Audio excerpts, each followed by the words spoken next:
favorite stories. This story is called The Magic Pomegranate Tree. You want to know what a pomegranate is? Somebody tell me, what's a pomegranate? It's this fruit, and then you open it, and there's like red seeds inside. That's and right. You eat them. Yeah. This is called the magic pomegranate tree.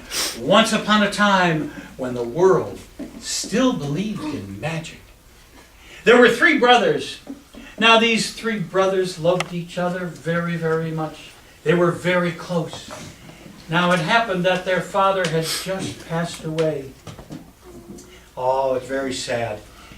But their father said he wanted them to go off into different parts of the world. He didn't want them to stay in that small village and waste away. He wanted them to go out and make their way in the world. And so they decided they would do that, but in 10 years they would come back to their home, to that village, and they would have a reunion and celebrate. And in their travels, they decided each of them would find the most precious thing that they could find and bring it back to share with their brothers.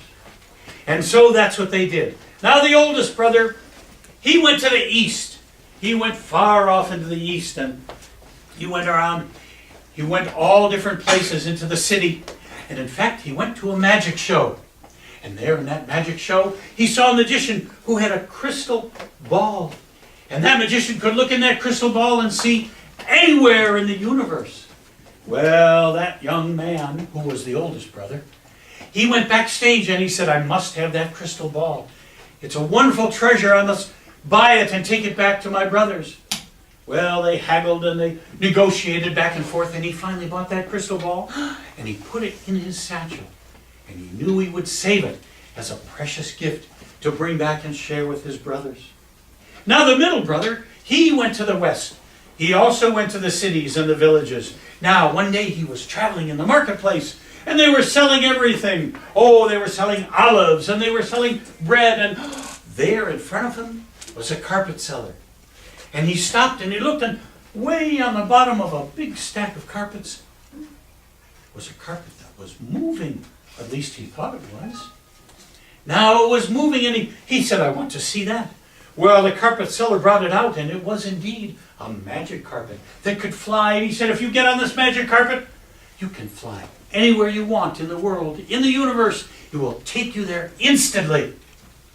Well, he haggled and he negotiated, and he bought that magic carpet, and he rolled it up and he put it into his satchel, knowing that one day he would return to his brothers in their village and share that magic carpet.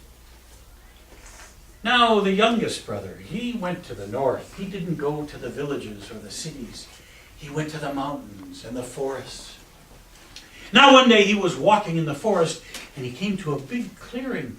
And there in the center of the clearing was one special tree, one golden pomegranate tree. This looked very special to him. In fact, it was shimmering and glowing, and there was just one pomegranate on the branch. Now as he got closer, you could see that pomegranate shimmering and sparkling in the light, and he thought, this must be very special. Not a pomegranate to eat, but something special to keep. Now as he began to reach his hand up to perhaps pluck that pomegranate from the branch, it fell right into his hand, almost as if he was meant to have that. And he vowed to himself he would never eat that pomegranate, but he put it in his satchel and would take it back in 10 years for his reunion with his brothers. Now each of them went on, and they made their fortunes, they made their way in life, and they came back in 10 years to that small village where they had lived. And there they gathered and they hugged each other, because these brothers loved each other very, very much. And they sat down and they began to share their gifts. Now the oldest brother took out that crystal ball. Look, my brothers, look what I have saved for you. Now they looked in that crystal ball, and before they could even blink an eye, they saw in that crystal ball a kingdom far, far away. And in that kingdom there was a young princess who was sick and dying. And the king was very sad. Now the middle brother brought out his magic carpet and said, we can get on this carpet and we can go there and perhaps help. and they jumped on the magic carpet, and in an instant they were transported to that kingdom. Now there was the king and all his men in the court, and the princess was dying. She was sick, but nobody could help her. The physicians, no one could cure her. And the king had made a proclamation that whoever could save his daughter, the princess, could have her hand in marriage. Well, the youngest brother then took out the magic pomegranate, that golden pomegranate. And he went to the king and he said, "May I try?" "Oh, please do." And he went into the chamber where the princess was lying, sick and all white and ashen. Now he took his knife and cut a tiny, tiny piece off of that pomegranate. Oh, and she could barely sit up, but he put that piece of pomegranate up to her lips and put it in her mouth, and she began to chew it.